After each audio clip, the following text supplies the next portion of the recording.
ഈ വാർത്താ പകലിലെ പ്രധാന റിപ്പോർട്ടുകളുമായി വാർത്താമഴ ആരംഭിക്കുന്നു. ഞാൻ എസ് വിജയകുമാർ. ജയിൽ ചാടിയ ഗോവിന്ദച്ചാമിയെ വളഞ്ഞു പിടിച്ചു.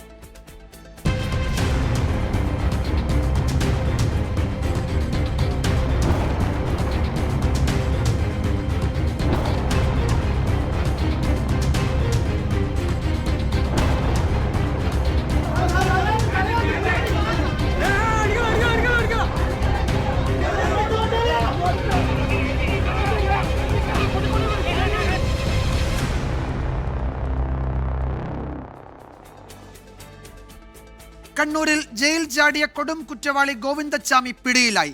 തലാപ്പിലെ ആളൊഴിഞ്ഞ കെട്ടിടത്തിലെ കിണറ്റിൽ നിന്നാണ് സൗമ്യ കൊലക്കേസ് പ്രതിയെ പോലീസ് വളഞ്ഞു പിടികൂടിയത്. നാട്ടുകാർ നൽകിയ നിർണായക വിവരങ്ങളാണ് പ്രതിയെ മണിക്കൂറുകൾക്കുള്ളിൽ പിടികൂടാൻ കഴിഞ്ഞതിന് കാരണം. കണ്ണൂർ സെൻട്രൽ ജയിലിലെ സുരക്ഷാ വീഴ്ചയിൽ 3 ജയിൽ ഉദ്യോഗസ്ഥരെ സസ്പെൻഡ് ചെയ്തു. രാവിലെ 7:30യോടെയാണ് കേരളം ഞെട്ടലോടെ ആ വാർത്ത കേട്ടത്. തുടർന്ന് കേരളം സാക്ഷിയായത് അതുവരെ കാണാത്ത തിരച്ചിൽ. റെയിൽവേ സ്റ്റേഷനുകളും ബസ് സ്റ്റാൻഡുകളും ബീച്ചുകളും കേന്ദ്രീകരിച്ച പോലീസിന്റെ തിരച്ചിൽ. പിടികൂടുന്നവർക്ക് പാരിതോഷികവും പ്രഖ്യാപിച്ചു.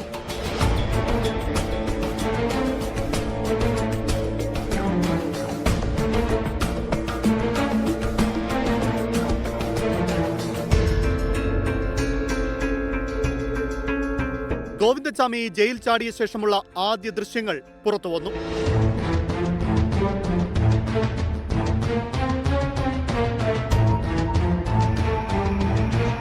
നാട്ടുകാർ വിവരം നൽകിയതനുസരിച്ച് തളാപ്പ് മേഖലയിൽ പോലീസിന്റെ വ്യാപക പരിശോധന. ആളൊഴിഞ്ഞ കെട്ടിടത്തിൽ ഗോവിന്ദച്ചാമിയെ പിടികൂടിയെന്ന് വാർത്തയെത്തിയെങ്കിലും പോലീസ് ഔദ്യോഗികമായി സ്ഥിരീകരിച്ചില്ല. പിന്നാലെ 40 അംഗ സംഘം കെട്ടിടം വളഞ്ഞു. 20 മിനിറ്റിലധികം ഗോവിന്ദച്ചാമിയെ പോലീസ് സംഘം വലയം തീർത്തുനിന്നു. 10:15 കെട്ടിടത്തിലെ കിണറ്റിൽ നിന്ന് ഗോവിന്ദച്ചാമിയെ അതിസാഹസികമായി പിടികൂടി.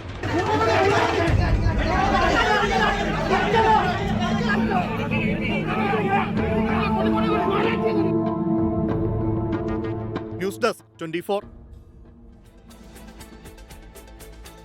ഏറെ ദുരൂഹതകൾ നിറഞ്ഞ ജയിൽ ചാട്ടത്തിനാണ് കേരളം ഇന്ന് സാക്ഷ്യം വഹിച്ചത്.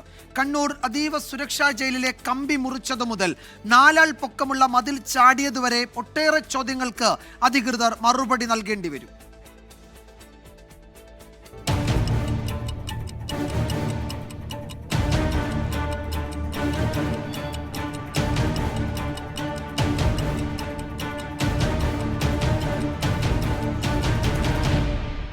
ഗോവിന്ദച്ചാമി എന്ന കൊടും കുറ്റവാളി അനായാസം കണ്ണൂർ ജയിലിൽ നിന്ന് ചാടിപ്പോയത് തീർത്തും അവിശ്വസനീയമായ രീതിയിൽ എന്നാണ് പ്രാഥമിക വിലയിരുത്തൽ. ജയിൽ അധികൃതരുടെ ഗുരുതരമായ കൃത്യവിലോപം മാത്രമാണോ ജയിൽ ചാട്ടം എളുപ്പമാക്കിയതെന്ന ചോദ്യം അവശേഷിക്കുന്നു. വളരെയധികം കട്ടികൂടിയ അഴികൾ മുറിച്ചതെങ്ങനെ? മതിൽ ചാടാൻ തക്ക തുണികൾ ശേഖരിച്ചത് എവിടെ നിന്ന്? ഗോവിന്ദച്ചാമി ജയിൽ ചാടി 3.5 മണിക്കൂറിന് ശേഷമാണ് അധികൃതർ വിവരം അറിഞ്ഞതെന്നത് വിശ്വസനീയമോ? ഒരുപാട് ചോദ്യങ്ങളാണ് ഉയർന്നു വരുന്നത്. കണ്ണൂർ അതിസുരക്ഷാ ജയിലിൽ കൊടും കുറ്റവാളികളെ പാർപ്പിക്കുന്ന 68 സെല്ലുകളുള്ള 10ാം ബ്ലോക്ക് ബിയിലാണ് ഗോവിന്ദച്ചാമിയെ ഇട്ടിരുന്നത്. അടുത്തിടെ വരെ സെല്ലിൽ ഇയാൾ മാത്രമാണ് ഉണ്ടായിരുന്നത്. കുറച്ചു മാസങ്ങളായി ഒരു തമിഴ്നാട്ടുകാരൻ കൂടി ഈ സെല്ലിലുണ്ട്. മണിക്കൂറുകൾ സമയമെടുത്തല്ലാതെ അഴികൾ മുറിച്ചു മാറ്റാൻ കഴിയില്ല എന്നിരിക്കെ സഹതടവുകാരന്റെ സഹായം ഇയാൾക്ക് ലഭിക്കാനുള്ള സാധ്യത ഏറെയാണ്. 10ാം ബ്ലോക്കിൽ നിന്ന് പുറത്തെത്തണമെങ്കിൽ 2 മതിലുകൾ ഗോവിന്ദച്ചാമിക്ക് ചാടിക്കടക്കേണ്ടി വരും. ആദ്യ മതിൽ ചാടാൻ സെല്ലിലെ കുടിവെള്ള കന്നാസ് ഉപയോഗിച്ചെന്നാണ് ജയിൽ അധികൃതർ വിശദീകരിക്കുന്നത്. ഇലക്ട്രിക് ഫെൻസിംഗ് ഉള്ള 7 മീറ്റർ ഉയരമുള്ള പുറം മതിൽ ഒറ്റക്കയ്യനായ ഗോവിന്ദച്ചാമി ചാടിക്കടക്കുമ്പോൾ മതിലിൽ വൈദ്യുതി പ്രവാഹം ഇല്ലായിരുന്നു എന്നതും ദുരൂഹത വർദ്ധിപ്പിക്കുന്നു. ജയിൽ പുള്ളികളും ഏതാനും ജയിൽ ഉദ്യോഗസ്ഥരും ഗോവിന്ദച്ചാമിയെ സഹായിച്ചിരിക്കാമെന്നാണ് ജയിൽ DGP ബൽറാം കുമാർ ഉപാധ്യായ തന്നെ പ്രതികരിച്ചത്. നമ്മുടെ എല്ലാ എങ്കിലും അത് നോക്കിക്കൊണ്ടിരിക്കുക. പുറത്തു നിന്നും സപ്പോർട്ടാണോ ഉള്ളിൽ നിന്നും സപ്പോർട്ടാണോ അത് DIG വിശദമായി ഇവിടെ നോക്കുന്നുണ്ട്. പക്ഷേ ഒരു ദിവസത്തിലെ പ്രക്രിയ അല്ലാതെ ക്ലിയറായി മനസ്സിലാക്കാൻ പറ്റും. ഗോവിന്ദച്ചാമിക്ക് പുറം സഹായമുണ്ടെന്ന ആരോപണം നേരത്തെയും ഉയർന്നിരുന്നു. ഇയാൾക്ക് നിയമസഹായം നൽകാൻ വൻ തുക ചെലവഴിച്ചതായും കണ്ടെത്തിയിരുന്നു. കീഴ്ക്കോടതികൾ വധശിക്ഷ വിധിച്ച ഇയാൾ സുപ്രീം കോടതിയിൽ പോയാണ് ഇളവ് സമ്പാദിച്ചത്. കേരളം ഏറ്റവുമധികം ചർച്ച ചെയ്ത സൗമ്യ വധക്കേസ് പ്രതി ഗോവിന്ദച്ചാമി ജയിൽ ചാടിയത് കേരളത്തിന് തന്നെ നാണക്കേടായി മാറിയിരിക്കുകയാണ്. Research desk 24. ഗോവിന്ദച്ചാമി ജയിൽ ചാടിയത് മാസങ്ങൾ നീണ്ട തയ്യാറെടുപ്പിനെ തുടർന്ന് എന്ന് സൂചന. കുറേ മാസമായി കടുത്ത വ്യായാമം ചെയ്തു. മാസങ്ങളായി അരിഭക്ഷണം ഉപേക്ഷിച്ചു. കമ്പി കട്ട് ചെയ്യാനുള്ള ആയുധം ജയിലിൽ നേരത്തെ എത്തിച്ചതിന്റെയും തെളിവുകൾ ലഭിച്ചിട്ടുണ്ട്. പിടിയിലായ ഗോവിന്ദച്ചാമിയെ വൈദ്യപരിശോധനയ്ക്ക് ശേഷം കണ്ണൂർ ACP ഓഫീസിലെത്തിച്ച് ചോദ്യം ചെയ്യുകയാണ്. സുരക്ഷാ വീഴ്ച ആരോപിച്ച് കണ്ണൂർ സെൻട്രൽ ജയിലിന് മുന്നിൽ യൂത്ത് കോൺഗ്രസ് പ്രവർത്തകർ പ്രതിഷേധിക്കുന്നു. ഗോകുൽ K. വേണുഗോപാലും അരുൺ പൂപ്പറമ്പയും വിവരങ്ങൾ നൽകും. ഗോകുൽ, ഇപ്പോഴും ഈ കൊടും ക്രിമിനലിനെ ചോദ്യം ചെയ്യുകയാണോ? ഇയാൾ എങ്ങനെ രക്ഷപ്പെട്ടു, അല്ലെങ്കിൽ ഇയാൾ എങ്ങനെ ജയിലിന് പുറത്തേക്ക് ഇറങ്ങി, അയാൾ ജയിൽ ചാടിയതിന് എവിടുന്നൊക്കെ സഹായം കിട്ടി എന്നതിൻ്റെയൊക്കെ കൂടുതൽ വിവരങ്ങൾ വന്നുകൊണ്ടിരിക്കുകയാണല്ലോ. എന്താണ് ഏറ്റവും പുതിയ വിവരങ്ങൾ ഗോകുൽ? വിജയകുമാർ, ചോദ്യം ചെയ്യൽ പൂർത്തിയായിട്ടില്ല. ഇപ്പോൾ ACPയുടെ ഓഫീസിലായിരുന്നു ഇത്ര സമയം അയാൾ ഉണ്ടായിരുന്നത്. ഇവിടെ നിന്ന് ഇൻട്രോഗേഷൻ റൂമിലേക്ക്, ചോദ്യം ചെയ്യൽ മുറിയിലേക്ക് കൊണ്ടുപോയിരിക്കുകയാണ്. വിശദമായ ചോദ്യം ചെയ്യൽ ഇനിയും തുടരുമെന്നാണ്, അല്ലെങ്കിൽ കുറച്ച് നേരം കൂടി ഉണ്ടാകുമെന്നാണ് ഇപ്പോൾ ഈ ചോദ്യം ചെയ്തതിന് ശേഷം നിതിൻ രാജുമായി നമ്മൾ സംസാരിച്ചിരുന്നു. അദ്ദേഹം പറഞ്ഞത് ഈ ചോദ്യം ചെയ്യൽ പൂർണ്ണമായതിനു ശേഷം മാധ്യമങ്ങളെ കാണുമെന്നും ഇതുമായി ബന്ധപ്പെട്ട കാര്യത്തിൽ കൂടുതൽ വിശദീകരണം നൽകുമെന്നുമാണ് പറയുന്നത്. ഏകദേശം അരമണിക്കൂറോളം നേരം ഇവിടെ ACPയുടെ ഓഫീസിൽ ഗോവിന്ദച്ചാമിയും സിറ്റി പോലീസ് കമ്മീഷണറും ACP ഉൾപ്പെടെയുള്ള ആളുകൾ ഇവിടെ ഉണ്ടായിരുന്നു. പ്രാഥമികമായ ചില ചോദ്യം ചെയ്യലുകളൊക്കെ നടത്തിയെന്നാണ് പറയുന്നത്. മറ്റാരുടെയെങ്കിലും സഹായം ലഭിച്ചിട്ടുണ്ടോ എന്ന ചോദ്യത്തിന് ഇപ്പോൾ ഇത്ര നേരം ചെയ്ത ചോദ്യം ചെയ്യലിൽ നിന്ന് അത്തരത്തിലൊരു സഹായം ലഭിച്ചിട്ടില്ല എന്നൊരു മറുപടി നമുക്ക് അദ്ദേഹം നൽകിയിട്ടുണ്ട്. പക്ഷേ അത് ഉറപ്പിക്കണമെങ്കിൽ വിശദമായ ചോദ്യം ചെയ്യൽ കൂടുതൽ സമയം നടത്തേണ്ടിയിരിക്കുന്നു. ഇൻട്രോഗേഷൻ റൂമിലേക്ക് തൊട്ടടുത്ത് തന്നെയാണ്, അങ്ങോട്ടേക്കാണ് ഇപ്പോൾ ഗോവിന്ദച്ചാമിയെ കൊണ്ടുപോയിട്ടുള്ളത്. അന്വേഷണ ഉദ്യോഗസ്ഥർ, ടൗൺ SHO ഉൾപ്പെടെയുള്ള ആളുകൾ അങ്ങോട്ടേക്ക് പോവുകയും വിശദമായ മൊഴിയെടുക്കുകയും ചെയ്യും. അതിനുശേഷം മാത്രമേ നമുക്കറിയാൻ സാധിക്കുകയുള്ളൂ. അതിനുശേഷമായിരിക്കും കണ്ണൂർ മജിസ്ട്രേറ്റ് കോടതിയിൽ ഹാജരാക്കുകയും പിന്നീട് ജയിലിലേക്ക് മാറ്റുകയും ഒക്കെ ചെയ്യുക. എന്തായാലും ഇപ്പോൾ പുറത്തിറങ്ങിയ ഈ ചോദ്യം ചെയ്യലിൽ നിന്ന് രണ്ട് കാര്യങ്ങൾ നമുക്ക് ബോധ്യമായിട്ടുണ്ട്. അതിലൊന്ന്, പുറമേ നിന്നൊരു സഹായം ഇയാൾക്ക് ലഭിച്ചിട്ടില്ല എന്നൊരു മറുപടി സിറ്റി പോലീസ് കമ്മീഷണറുടെ ഭാഗത്തു നിന്ന് നമുക്ക് ലഭിച്ചിട്ടുണ്ട്. മറ്റു കാര്യങ്ങളെ സംബന്ധിച്ചുള്ള വിവരങ്ങൾ കൂടുതൽ ചോദ്യം ചെയ്യലിന് ശേഷം മാത്രമായിരിക്കും നൽകാനാവുക എന്നാണ് അദ്ദേഹം പറഞ്ഞിട്ടുള്ളത്.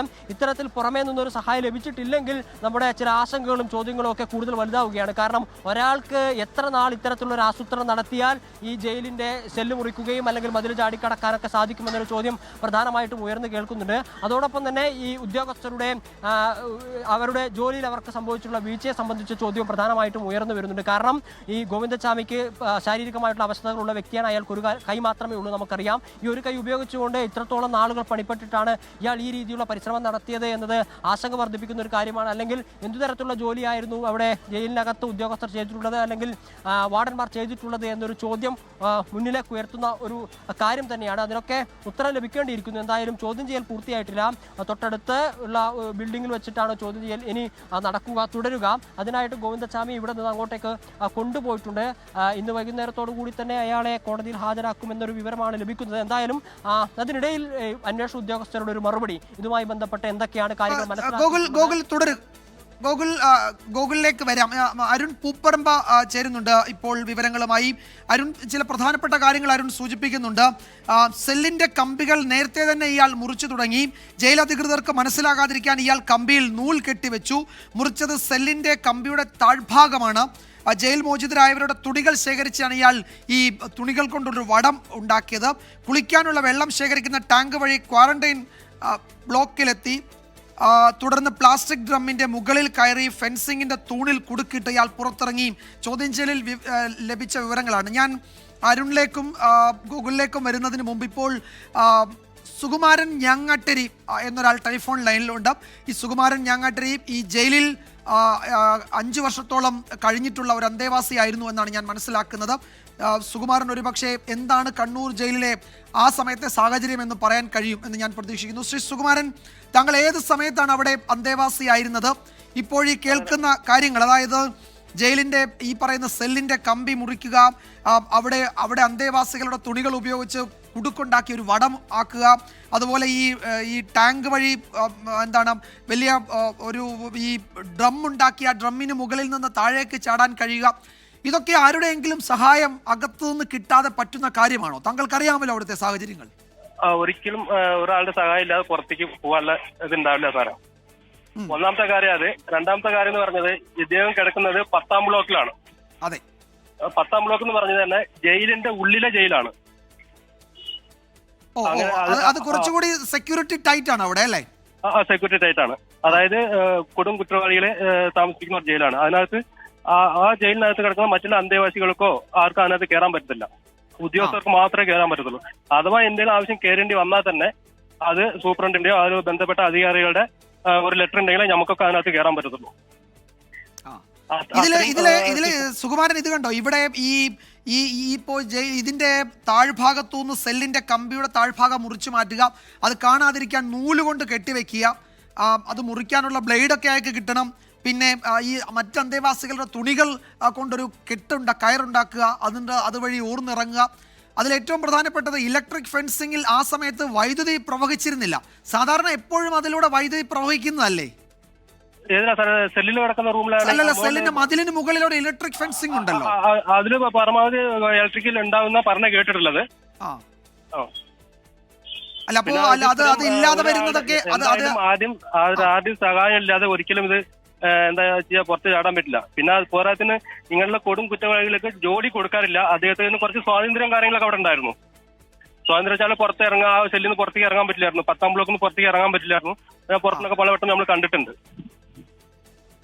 അല്ല, ഞാൻ അപ്പോൾ സംശയമുള്ളത്, ഇത് ഒരു അയാളുടെ ജയിലിലെ ഒരു അന്തേവാസിയുടെ സഹായത്തെക്കാൾ ഉപരി അവിടുത്തെ ഏതെങ്കിലും ഒരു സ്വാധീനമുള്ള ഏതെങ്കിലും ഒരു ഉദ്യോഗസ്ഥനല്ലേ സഹായിക്കാൻ പറ്റും. ഇപ്പോൾ നൂല് അവിടെ വേണം, അല്ലെങ്കിൽ ഈ പറയുന്ന ബ്ലേഡ്, ഇത് കട്ട് ചെയ്യാനുള്ള ബ്ലേഡ് വേണം, മറ്റ് അന്തേവാസികളുടെ തുണി അയാൾക്ക് കിട്ടണം. നൂലൊക്കെ അത് ഉദ്യോഗസ്ഥർ അല്ലാതെ തന്നെ കിട്ടാൻ മാർഗങ്ങളുണ്ട്. തടുകാർ വഴി തന്നെ കിട്ടാനുള്ള മാർഗങ്ങളുണ്ട്. തുണികളും ഇതുപോലെ തന്നെ ഇവർക്ക് നമുക്ക് 3 മാസം കൂടുമ്പോ ഡ്രസ്സ് കിട്ടും. 3 മാസം 4 മാസം കൂടുമ്പോ ഡ്രസ്സ് കിട്ടും. അപ്പൊ അതിൽ നിന്ന് ശേഖരിക്കാം. പക്ഷെ ഇത് ആദ്യം സഹായം ഇല്ലാതെ ഒരിക്കലും പുറത്ത് ചാടാൻ പറ്റത്തില്ല. ഒന്ന്. രണ്ടാമത് വെച്ചാൽ മതിലിന്റെ 4 ഭാഗത്തും ക്യാമറ ഉണ്ട്. ഈ 10-ാം ബ്ലോക്കും ക്യാമറ ഉണ്ട്. 10-ാം ബ്ലോക്കിന്റെ മതിൽ ചാടി പുറത്ത് വന്നിട്ടുണ്ടെങ്കിൽ പിന്നെ പുറത്തും ഒരു മതിലുണ്ട്. 2 മതിലാണ് ചാടിയിരിക്കുന്നത്. ഇതില് ഈ CCTV-യിൽ കുറെ കാര്യങ്ങളൊക്കെ തെളിഞ്ഞിട്ടുണ്ട്. അതൊരു പക്ഷേ അടുത്ത അന്വേഷണത്തിൽ നിർണായകമായിരിക്കും. താങ്കൾ കരുതുന്നത് ഈ അന്തേവാസികൾ ഇയാളുടെ കൂടെ, അല്ലെങ്കിൽ ഇയാളെ ഏതെങ്കിലും ഒരു ജയിൽ അന്തേവാസി സഹായിക്കാനാണ് സാധ്യത ഉദ്യോഗസ്ഥരെക്കാൾ, അങ്ങനെയാണ് താങ്കൾ കരുതുന്നത് അല്ലേ? സാർ തീർച്ചയായിട്ടും. എന്താ വെച്ചാൽ അവിടുത്തെ ബ്ലോക്ക് മേസ്ത്രി അറിയാതെ ഒരു കാര്യം നടക്കില്ല. 10-ാം ബ്ലോക്കിലെ മേസ്ത്രി എന്ന് പറഞ്ഞത് അദ്ദേഹത്തിന്റെ ഇത് അറിയാതെ ഒന്നും അങ്ങോട്ട് കടക്കാൻ പറ്റത്തില്ല. അതുപോലെ തന്നെ ഉദ്യോഗസ്ഥർ ആരറിയാതെ എന്ന് പറഞ്ഞ് മനസ്സിലായില്ല. മേസ്ത്രി ഇത്ര ആൾക്കാർക്ക് ഓരോ ബ്ലോക്കിൽ ഒരു മേസ്ത്രി ഉണ്ടാവും. അതായത് ഒരു 10-15 വർഷം തടവിൽ ശിക്ഷിക്കുന്ന ആൾക്കാരാണ് ആ ബ്ലോക്ക് മേസ്ത്രി ആവുന്നത്. മനസ്സിലായി. അവരാണ് എണ്ണം എടുത്തിട്ട് ഡോറൊക്കെ ക്ലോസ് ചെയ്തിട്ട് ഉദ്യോഗസ്ഥർക്ക് എല്ലാം ചെയ്ത് കൊടുക്കും, ചാവിയൊക്കെ കൊടുക്കുന്നത്. ഉദ്യോഗസ്ഥർ കൂടെ ഉണ്ടാവും കണക്കെടുക്കാൻ വേണ്ടിയിട്ട്. ഒരു ബ്ലോക്കിൽ എത്ര ആളുണ്ട്, 10-ാം ബ്ലോക്കിൽ ടോട്ടൽ എത്ര അന്തേവാസികളുണ്ടെന്ന് അങ്ങനെ ഓരോ ബ്ലോക്കിന്റെ കണക്കെടുക്കുന്ന ഒരു ബ്ലോക്കിലെ മേസ്ത്രിയാണ്. താങ്കൾ കരുതുന്നത് എങ്ങനെയാണ് ഈ ഗോവിന്ദച്ചാമി ജയിലിൽ ചാടിയത് എങ്ങനെയായിരിക്കുമെന്നാണ് താങ്കൾ കരുതുന്നത്? ഇപ്പോൾ കുറെ വിവരങ്ങൾ വരുന്നുണ്ട്. താങ്കൾ അങ്ങനെ തന്നെ ആയിരിക്കുമോ? ഇപ്പോൾ ഈ പറയുന്ന കമ്പിയൊക്കെ കുറെ നാളുകൾ കൊണ്ട് മുറിച്ച് ശരീരവണ്ണം കുറച്ച് അതിലൂടെ കടന്നു പോകാനൊക്കെ പറ്റുക, അങ്ങനെ അത്രയും ദീർഘമായ കാലയളവൊക്കെ എടുത്തായിരിക്കുമോ? അതോ മറ്റേതെങ്കിലും തരത്തിൽ ഇയാളെ ആരെങ്കിലും സഹായിച്ചിട്ടുണ്ടാവുമോ? കമ്പി മുറിക്കണമെങ്കിൽ ഒറ്റ ദിവസം കൊണ്ട് മുറിക്കാൻ പറ്റില്ല സാറേ. ഒറ്റ ദിവസം കൊണ്ട് ഒരു കാരണവശാലും കമ്പി മുറിക്കാൻ ഒക്കത്തില്ല. മാസങ്ങൾ എടുത്തിട്ടുണ്ടാവും. ചിലപ്പോൾ ഇച്ചിരി എന്നാൽ കമ്പി മുറിക്കുമ്പോൾ അതിന്റെ സൗണ്ട് ഉണ്ടാവും. രാത്രി ആയാലും പകലായാലും നമ്മൾ ആക്സായിട്ട് വെച്ചിട്ടാണ് മുറിക്കുന്നത്. അപ്പൊ ഒരു സൗണ്ട് ചെറിയതായിട്ട് കേൾക്കാതിരിക്കില്ല. അല്ല, ഈ മുറിഞ്ഞ ഭാഗം ഒരു നൂലുകൊണ്ട് കെട്ടിവെച്ചാൽ അത് ഈ ഉദ്യോഗസ്ഥരുടെ ശ്രദ്ധയിൽപ്പെടില്ലേ? പെടും. എന്തായാലും ഒരു ബ്ലേഡിന്റെ വീതി നമുക്ക് നൂല് കണത്തിൽ ചുറ്റണല്ലോ. അപ്പൊ പെടാതിരിക്കില്ലല്ലോ. അവര് ദിവസം റൗണ്ട്സ് വരുന്നതാണല്ലോ. കാലത്തും ഉച്ചയ്ക്കും വൈകുന്നേരം ഏത് സമയത്തും റൗണ്ട്സ് നടന്നുകൊണ്ടിരിക്കുന്നതാണ്. അല്ല, അതാ ഞാൻ ചോദിച്ചത്. അപ്പൊ ഈ ഉദ്യോഗസ്ഥർ ഇത് കണ്ടിട്ടും കണ്ണടച്ചത് കൊണ്ടായിരിക്കില്ല. ഇപ്പൊ ഏതൊരു അന്തേവാസിക്ക് ഈ പറഞ്ഞ ബ്ലേഡ് എടുത്ത് കൊടുക്കാനോ, അല്ലെങ്കിൽ ഉപ്പ് എടുത്തുകൊണ്ട് കൊടുക്കാനോ, അല്ലെങ്കിൽ തുണി എടുത്ത് കൊടുക്കാനോ അല്ലേ പറ്റുള്ളൂ. ഇത് മുറിക്കുന്ന ഭാഗം ഈ നൂല് കൊണ്ട് ചുറ്റി മറച്ചു വെക്കുന്നതൊക്കെ കാണാതെ ഇരിക്കുന്നത് എങ്ങനെയാണ്? ഉദ്യോഗസ്ഥർ അവരുടെ ശ്രദ്ധയിൽപ്പെടാതിരിക്കുന്നത് എങ്ങനെയാണ്? കാണാതിരിക്കാനുള്ള വഴിയില്ല. കാരണം എന്ന് വെച്ചാൽ അവർ ഏത് സമയത്ത് റൗണ്ട്സ് വന്നുകൊണ്ടിരിക്കുന്നതാണ്. 6 മണിക്കൂർ വിട്ട് 1 മണിക്കൂർ വിട്ട് പ്രത്യേകം റൗണ്ട്സ് ഒക്കെ വന്നുകൊണ്ടിരിക്കുന്ന ബ്ലോക്കുകളിലൊക്കെ. താങ്കൾ ഏത് സമയത്താണ് അവിടെ അന്തേവാസി ആയിരുന്നത്? സാറേ, ഞാൻ 2014-15 ഒരു 5 വർഷം കിടന്നിട്ടുണ്ട് ജയിലിൽ. ഈ ജയിലിലെ അന്തേവാസികളുമായി ബന്ധപ്പെട്ട കുറച്ച് ഈ ക്ഷേമപ്രവർത്തനങ്ങളും ഒക്കെ അവയവദാനത്തിന്റെ ഒക്കെ മേഖലയുമായി ബന്ധപ്പെട്ട് താങ്കൾ ആ സമയത്ത് കുറച്ച് ഇടപെടൽ നടത്തി വാർത്തകളിൽ ഉണ്ടായിരുന്നു അല്ലേ? അതെ സാറേ. ഞാൻ ഉണ്ടായിരുന്നു. അവയവദാനം ചെയ്യാൻ വേണ്ടി ഒരുപാട് ശ്രമം നടത്തിയതാണ്. രണ്ടാമത്തെ പിണറായി സർക്കാർ വന്നപ്പോഴാണ് അവയവദാനത്തിന് സമ്മതം കൊടുത്തത്.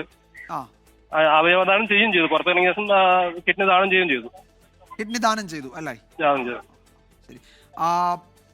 അപ്പോൾ ആ നിലയിൽ ജയിൽ അന്തേവാസി ആയിരുന്നു. ഇപ്പോൾ സാമൂഹ്യ പ്രവർത്തകൻ കൂടിയാണ് സുകുമാരൻ ഞാങ്ങാട്ടിൽ. അദ്ദേഹം ആ കണ്ണൂർ സെൻട്രൽ ജയിലിലുണ്ടായിരുന്നു. അപ്പോൾ ഉദ്യോഗസ്ഥരൊന്നും അറിയാതെ അവിടെ ഒന്നും നടക്കില്ല. അന്തേവാസികൾ മാത്രം വിചാരിച്ചാലും കാര്യമില്ല. അതിൽ ഉദ്യോഗസ്ഥരുടെ പങ്ക് അതിലുണ്ടാകാനുള്ള സാധ്യതയിലേക്ക് തന്നെയാണ് ഈ അന്തേവാസി കൂടിയായ സുകുമാരൻ കാര്യങ്ങൾ വിശദീകരിച്ചത്. നന്ദി പ്രതികരിച്ചതിന് ശ്രീ സുകുമാരൻ ഞാങ്ങാട്ടിൽ. ഇപ്പോൾ അവിടെ ചോദ്യം ചെയ്യൽ നടക്കുന്നുണ്ട്. അതുപോലെ പ്രതിഷേധം, അവിടെ യുവജന സംഘടനകളുടെ പ്രതിഷേധം നടക്കുന്നുണ്ട്. ഗോകുൽ ഇപ്പോഴും ചോദ്യം ചെയ്യൽ തുടരുകയാണ്. ഇയാളെ ഇനി കോടതിയിൽ ഇന്ന് തന്നെ ഉടൻ തന്നെ ഹാജരാക്കുമല്ലോ അല്ലേ? അങ്ങനെയാണ് നമ്മൾ മനസ്സിലാക്കുന്നത്.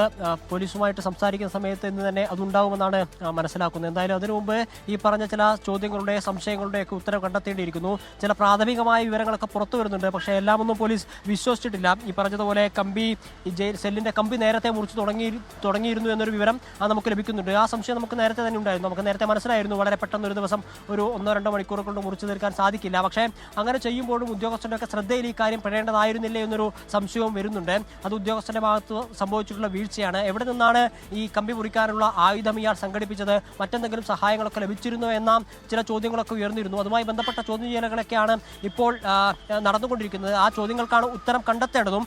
ഇത്തരത്തിൽ ആസൂത്രിതമായിട്ടുള്ള ശ്രമത്തിന് അല്ലെങ്കിൽ പുറമെ ചാടി രക്ഷപ്പെടാനുള്ള ശ്രമത്തിന് ആരുടെയൊക്കെ പിന്തുണ ലഭിച്ചത്? എന്താണ് ഈ പുറത്തു ചാടാനുള്ള മോട്ടീവ്? മറ്റെന്തെങ്കിലും ലക്ഷ്യം വെച്ചുകൊണ്ടാണോ ഇയാൾ പുറത്തേക്ക് കടന്നത് എന്നൊക്കെ വളരെ ആശങ്കയുളവാക്കുന്ന ചോദ്യവും പ്രാധാന്യം അർഹിക്കുന്ന ചോദ്യവുമാണ്. കാരണം മറ്റെന്തെങ്കിലും ഉദ്ദേശ ലക്ഷ്യം വെച്ചുകൊണ്ടാണ് ഇയാൾ പുറത്തേക്ക് വന്നിട്ടുള്ളത് എങ്കിൽ അതൊക്കെ കണ്ടെത്തേണ്ടതും അത് തടയേണ്ടതുമായിട്ടുള്ള ആവശ്യങ്ങളുണ്ട്. ഈ രീതിയിലുള്ള ചോദ്യം ചെയ്യൽ എന്തായാലും പുരോഗമിക്കുകയാണ്. 45 മണിക്കൂറോളമാണ് ഇപ്പോൾ ചോദ്യം ചെയ്യൽ ആരംഭിച്ചിട്ട്. ACP സിറ്റി പോലീസ് കമ്മീഷണറുടെയൊക്കെ നേതൃത്വത്തിൽ പ്രാഥമികമായി ചോദ്യം ചെയ്തിരുന്നു. ഇപ്പോൾ ടൗൺ SHOയുടെ നേതൃത്വത്തിലാണ് ചോദ്യം ചെയ്യൽ നടക്കുന്നത്. തുടരുക ഗോകുൽ. ദീപക് ധർമ്മടം കൂടി ചേരുന്നുണ്ട്. ദീപക്, നമുക്ക് പ്രാഥമികമായി ലഭിക്കുന്ന വിവരങ്ങളിൽ തന്നെ ജയിലിലെ സുരക്ഷാ വീഴ്ചയുടെ വിശദാംശങ്ങളുണ്ട്. അതിൽ ഇപ്പോൾ ബൽറാം കുമാർ ഉപാധ്യായ, ഇപ്പോൾ ജയിൽ മേധാവി പറയുന്നു ഇതിലകത്തു നിന്നോ പുറത്തു നിന്നോ സഹായം കിട്ടാനുള്ള സാധ്യത തള്ളിക്കളയാൻ കഴിയില്ല. ജയിലിലെ CCTVയിൽ ഒരുപക്ഷെ അതിൻ്റെയൊക്കെ കൂടുതൽ വിവരങ്ങൾ കാണും. പ്രാഥമികമായി വീഴ്ച വ്യക്തമായ സാഹചര്യത്തിൽ ചിലർക്കെതിരെ നടപടിയെടുക്കുകയും ചെയ്തിട്ടുണ്ട്. ദീപക്, എന്താണ് നമ്മൾ കരുതേണ്ടത്? ഇയാളുടെ മുന്നൊരുക്കങ്ങൾ അത് വ്യക്തമാകണം. അതിന് അപ്പുറത്തേക്ക് ഇയാൾക്ക് സഹായം കിട്ടി എന്നത് പ്രഥമ ദൃഷ്ട്യാ തന്നെ ബോധ്യപ്പെടുന്നില്ലേ? വിജയകുമാർ, ഒരു കാര്യം ഉറപ്പിച്ച് പറയാൻ സാധിക്കും. ഇതിൽ വീഴ്ച എന്നുള്ളത് പ്രഥമ ദൃഷ്ട്യാ തെളിവാണ്. കാരണം ഒന്ന്, ഈ 24 മണിക്കൂറും സദാ സർവദാ CCTV സർവേലൻസും CCTVക്ക് വേണ്ടി മാത്രമായി ഒരു ഡ്യൂട്ടി പോയിന്റും ഉള്ളതാണ്. ആ ഡ്യൂട്ടി പോയിന്റിലുള്ള ആൾക്കാരെ ഉൾപ്പെടെ 3 പേരുടെ സസ്പെൻഷനാണ് ഇപ്പോൾ ഉത്തരവായിരിക്കുന്നത്. അത് ജയിൽ DIG ആണ് ഉത്തരവിട്ടിരിക്കുന്നത്. പക്ഷേ എന്നാൽ ഇത്രയും ദിവസമെടുത്താണ് ഇത് ചെയ്തത്. അതായത് ഒരു ദിവസം കൊണ്ടല്ല ഈ ജയിൽ ചാടാൻ വേണ്ടിയുള്ള ഈ ഇരുമ്പഴി, അതായത് ജയിലിലെ അഴി എന്ന് പറഞ്ഞാൽ അത് അത്തരത്തിലുള്ള കാസ്റ്റ് ചെയ്യേണ്ടതാണ്. അത് കാരിരുമ്പ് തന്നെയാണ്. അത് മുറിക്കുക അത്ര എളുപ്പമല്ല. അപ്പോൾ വളരെ ശാസ്ത്രീയമായി വളരെ ആസൂത്രിതമായാണ് ഈ ചാട്ടത്തിന് വേണ്ടിയുള്ള തയ്യാറെടുപ്പുണ്ടായത്. അത് ബൽറാം കുമാർ ഉപാധ്യായ 24നോട് പറയുകയും ചെയ്തു. കാരണം ഇത് ഒരു ദിവസം കൊണ്ടല്ല, നിരവധി ദിവസങ്ങളായുള്ള ശ്രമം.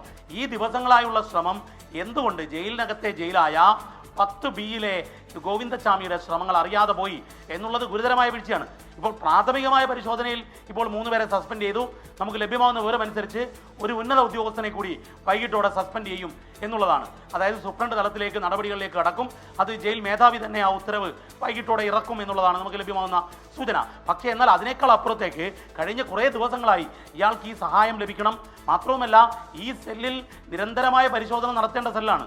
കാരണം ഇത് അതീവ തീവ്രതയുള്ള കുറ്റകൃത്യം ചെയ്ത കൊടും കുറ്റവാളികളെ പാർപ്പിക്കുന്നതാണ് ഈ 10A 10B തുടങ്ങിയ ജയിലിനകത്തെ ജയിലെന്ന് കണ്ണൂർ ജയിലിൽ പറയുന്ന സെല്ല്. അപ്പോൾ ആ സെല്ലിൽ ഒരു പരിശോധനയും ഇതുവരെ നടന്നില്ലേ? മാത്രമല്ല, ആ സെല്ലിനകത്ത് എന്തൊക്കെ മെറ്റീരിയൽ ഉണ്ട് എന്നുള്ളത് പോലും പരിശോധിക്കണമെന്നും അതൊക്കെ രേഖപ്പെടുത്തണമെന്നുള്ളതാണ് ജയിൽ ചട്ടം. പക്ഷേ അതൊന്നും പരിശോധിക്കാതെ എങ്ങനെ ഈ ആയുധം അവിടെ എത്തുന്നു? അതായത് ഈ കാരിരുമ്പ് കട്ട് ചെയ്യണമെങ്കിൽ വളരെ ശക്തമായ ബലമുള്ള എക്സോബ്ലേഡ് വേണം. അതെങ്ങനെ എവിടെ എത്തി, അങ്ങനെ ലഭിച്ചു എന്നുള്ളതും ഉൾപ്പെടെയുള്ള നിരവധി കാര്യങ്ങൾ ഇതിൽ തെളിയേണ്ടതുണ്ട്. ഏതായാലും ഗോവിന്ദസ്വാമിയെ നേരത്തെ കൽപ്പിച്ചുകൂട്ടി ഇതിനുള്ള തയ്യാറെടുപ്പ് നടത്തിയിരുന്നു. ഈ കൊടും കുറ്റവാളിയുടെ ക്രിമിനൽ ബുദ്ധിയിൽ ജയിൽ ചാട്ടം ആസൂത്രിതമായിരുന്നു. അതിനുവേണ്ടി ഈ ശരീരഭാരം കുറക്കുക നമുക്ക് ദൃശ്യങ്ങളിൽ കാണാവുന്നതാണ്. ഒരു 6 പാക്ക് ക്രിമിനലായി ഗോവിന്ദസ്വാമി മാറി. അങ്ങനെയൊക്കെയുള്ള ഒരു തയ്യാറെടുപ്പ് ഇതിന് നടന്നിരുന്നു. ആ തയ്യാറെടുപ്പിൽ സ്വാഭാവികമായും ജയിലിനകത്തു നിന്ന് സഹായം ലഭിച്ചിട്ടുണ്ടാവാനുള്ള സാധ്യതയാണ് ഇപ്പോൾ സൂചനകൾ ലഭിക്കുന്നത്. കാരണം അല്ലെങ്കിൽ ഈ സെല്ലിൽ പരിശോധന നടത്തിയാൽ ഇത്തരം ആയുധങ്ങൾ കണ്ടെത്തേണ്ടതാണ്, തുണികൾ ശേഖരിച്ചു വെച്ചത് കണ്ടെത്തേണ്ടതാണ്. ഇതൊന്നും കണ്ടെത്തിയില്ല എന്ന് പറയുമ്പോൾ അത് കണ്ണടച്ച് വിശ്വസിക്കാൻ പറ്റുന്നതല്ല. ജയിലിനകത്തു നിന്നും സഹായം ലഭിച്ചു എന്ന് വേണം നമുക്ക് ഈ ഘട്ടത്തിൽ തന്നെ അനുമാനിക്കാൻ. മാത്രവുമല്ല, ജയിൽ മേധാവി നമ്മളോട് പറയുന്നത് അകത്തു നിന്നും പുറത്തു നിന്നും സഹായം ലഭിച്ചോ എന്ന് ജയിൽ DIG അന്വേഷിക്കുമെന്നുള്ളതാണ്. അത് വളരെ ഗൗരവത്തിൽ കാണേണ്ടതുമാണ്. വിജയകുമാർ.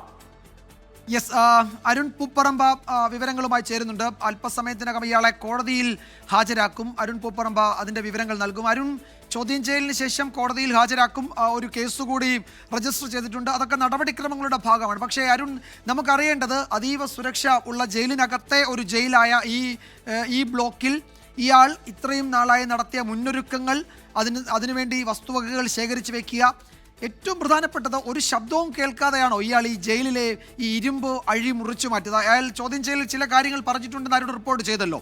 അപ്പോൾ ഇത് ഒരു ശബ്ദവും കേൾക്കാതെ ഇതൊക്കെ എങ്ങനെ ചെയ്യാൻ കഴിയും? അവിശ്വസനീയമാണല്ലോ ഈ പറയുന്ന കാര്യങ്ങൾ. ഇതെങ്ങനെ സംഭവിച്ചു എന്നതിൽ തൃപ്തികരമായ ഒരു മറുപടി എപ്പോൾ കിട്ടും അരുൺ?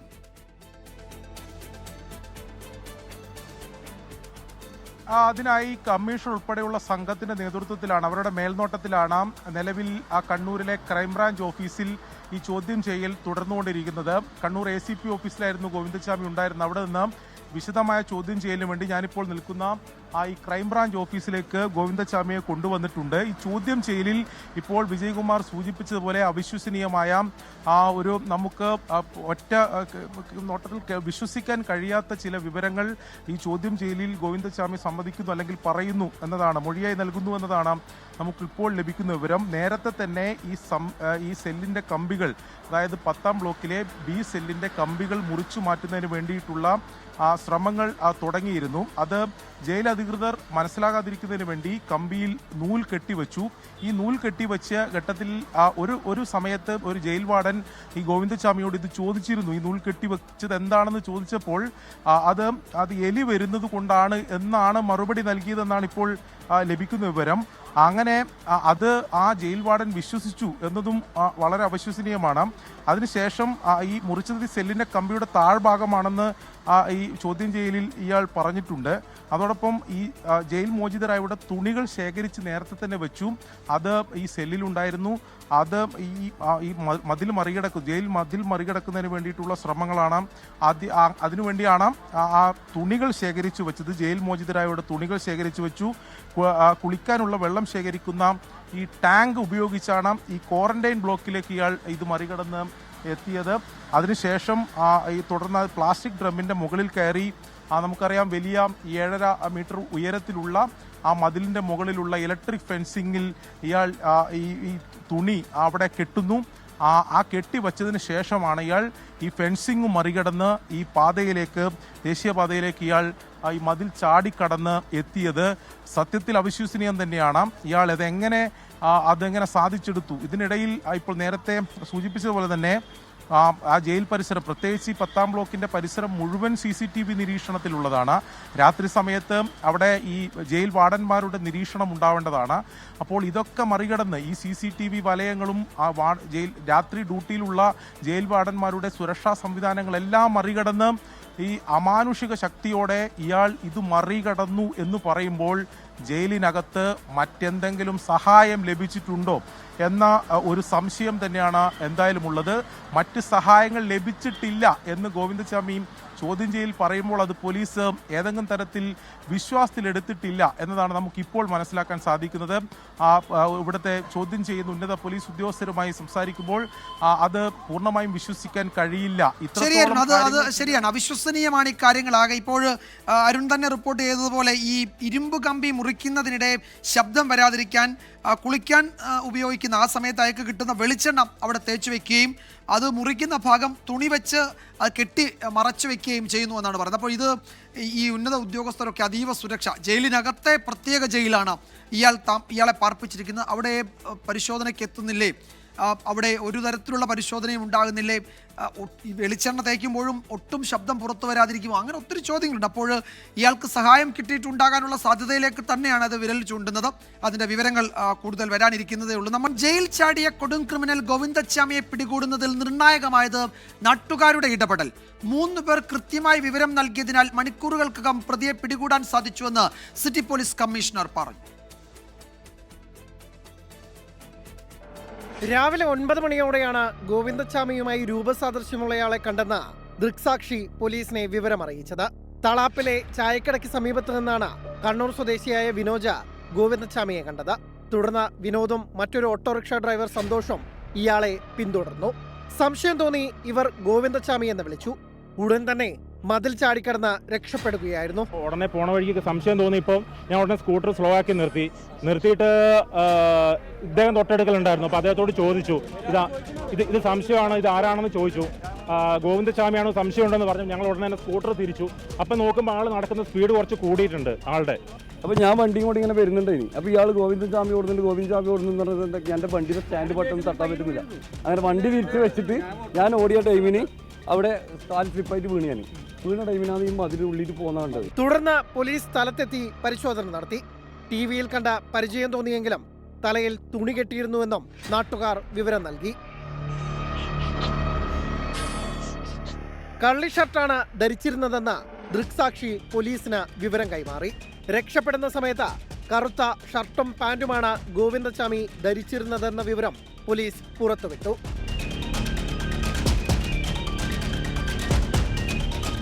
ഗോവിന്ദച്ചാമിയെ പിടികൂടുന്നതിൽ ജനങ്ങൾ നല്ല രീതിയിൽ സഹകരിച്ചുവെന്ന് city police commissioner Nitin Raj. ഏത് രീതിയിലേക്ക് ഈ പ്രതി പുറത്തു വന്നു എന്നുള്ളതൊക്കെ കൂടുതലായിട്ടുള്ള വിശദീകരണത്തിലൂടെ, കൂടുതൽ അന്വേഷണത്തിലൂടെ മാത്രമേ നമുക്കിപ്പോൾ പറയാൻ വേണ്ടി കഴിയുള്ളൂ. പ്രാഥമികമായിട്ട് ഈ പ്രതി പുറത്തു വന്നതിൻ്റെ പിന്നാലെ ഈ പ്രതി കുറച്ചൊരു പ്രിപ്പറേഷൻ നടത്തിയിട്ടുണ്ട്. കുറച്ച് കാലങ്ങളായിട്ടുള്ളൊരു പ്രിപ്പറേഷൻ നടത്തിയതായിട്ടുണ്ട്. വേറെ ആരെങ്കിലും ഇതിലേക്ക് ഇൻവോൾവ് ആയതായിട്ട് പോലീസിന് ഈ ഒരു അവസരത്തിൽ ഇൻഫർമേഷൻ ഇല്ല.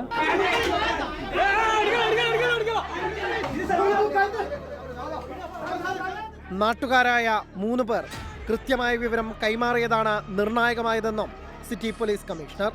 News desk 24.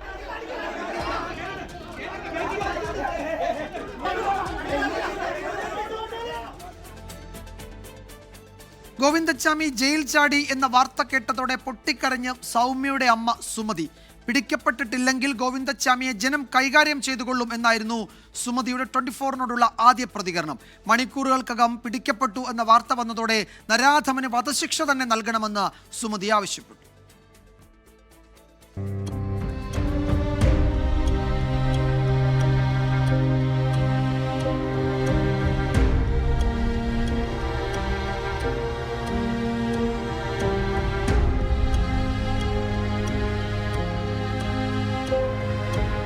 അവനെ പുറലോകത്ത് എത്തിയിട്ടുണ്ടെങ്കിൽ ജനം അവനെ ഇല്ലാതെയാക്കും. കണ്ടോളൂ, എത്രയോ ആൾക്കാർ എന്നോട് തന്നെ പറഞ്ഞിട്ടുണ്ട്, അവനെ പുറത്ത് കിട്ടിയാൽ മതി, ഞങ്ങൾ തീർത്തോണ്ട് ഞങ്ങൾ ജയിലിൽ പോയി കിടക്കാൻ തയ്യാറാണ്.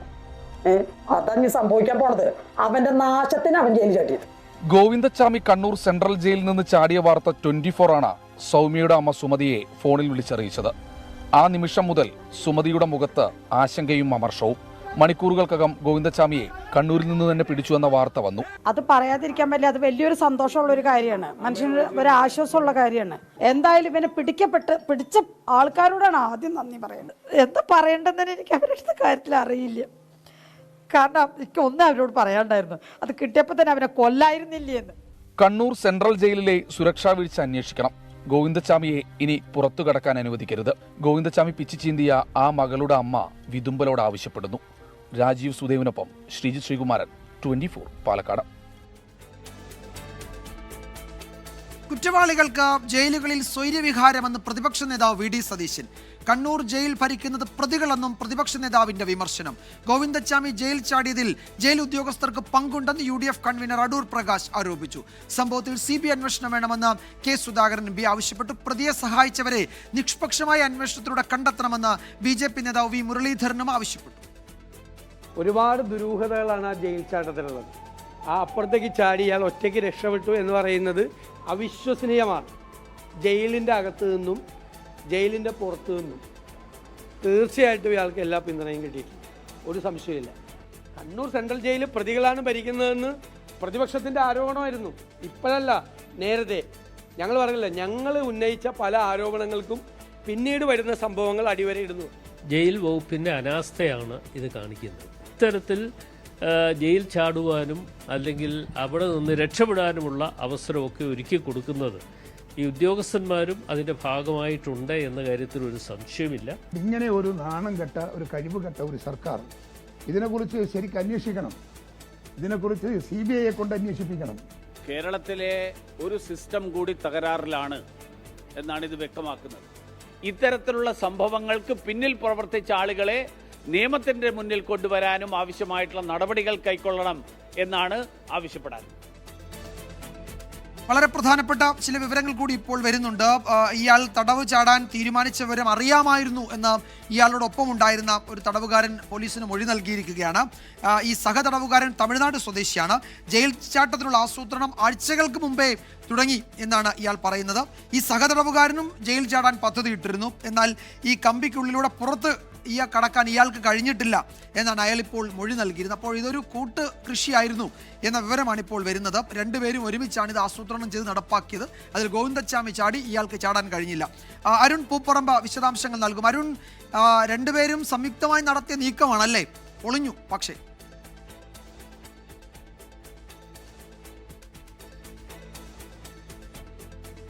അരുണ കേൾക്കാമോ? ഇത് ഈ രണ്ടുപേരും ഒരുമിച്ച് നടത്തിയ ഒരു നീക്കം അല്ലേ? അതിൽ ഗോവിന്ദച്ചാമിക്ക് അപ്പുറത്തെത്താൻ പറ്റി, ഇയാൾക്ക് കമ്പിക്കുള്ളിലൂടെ പുറത്തിറങ്ങാൻ കഴിഞ്ഞിട്ടില്ല.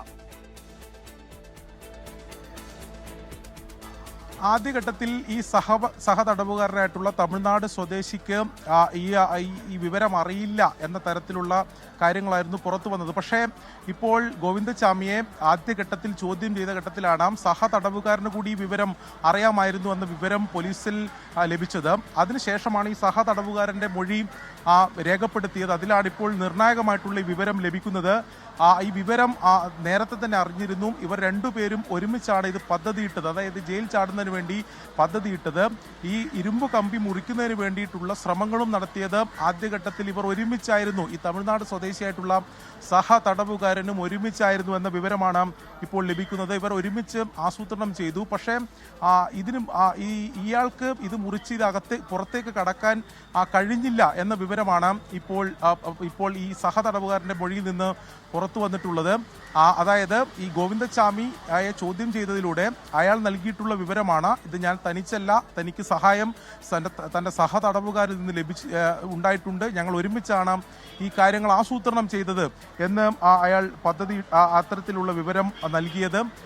അയാളുടെ കൂടി സഹായത്തോടെ ഈ ഇരുമ്പ് കമ്പി മുറിക്കുന്ന ശ്രമങ്ങൾ ഉൾപ്പെടെ നേരത്തെ തന്നെ തുടങ്ങിയിരുന്നു. നേരത്തെ സിറ്റി പോലീസ് കമ്മീഷണർ പറഞ്ഞതുപോലെ 20 ദിവസം മുമ്പ് തന്നെ ഇത്തരം ശ്രമങ്ങൾ നടന്നിരുന്നു. പക്ഷേ ഈ സഹതടവുകാരനെ ഇത് പുറത്തേക്ക് ഇറങ്ങാൻ കഴിഞ്ഞില്ല എന്ന വിവരമാണ് ലഭിക്കുന്നിരുന്നത്. പക്ഷേ ഗോവിന്ദച്ചാമി, നമുക്ക് ആ ശരീരപ്രകൃതം അറിയാം, കൃത്യമായി പുറത്തിറങ്ങാൻ കഴിഞ്ഞിരുന്നു. ഒരു കമ്പി മാത്രമാണ് മുറിച്ചത്.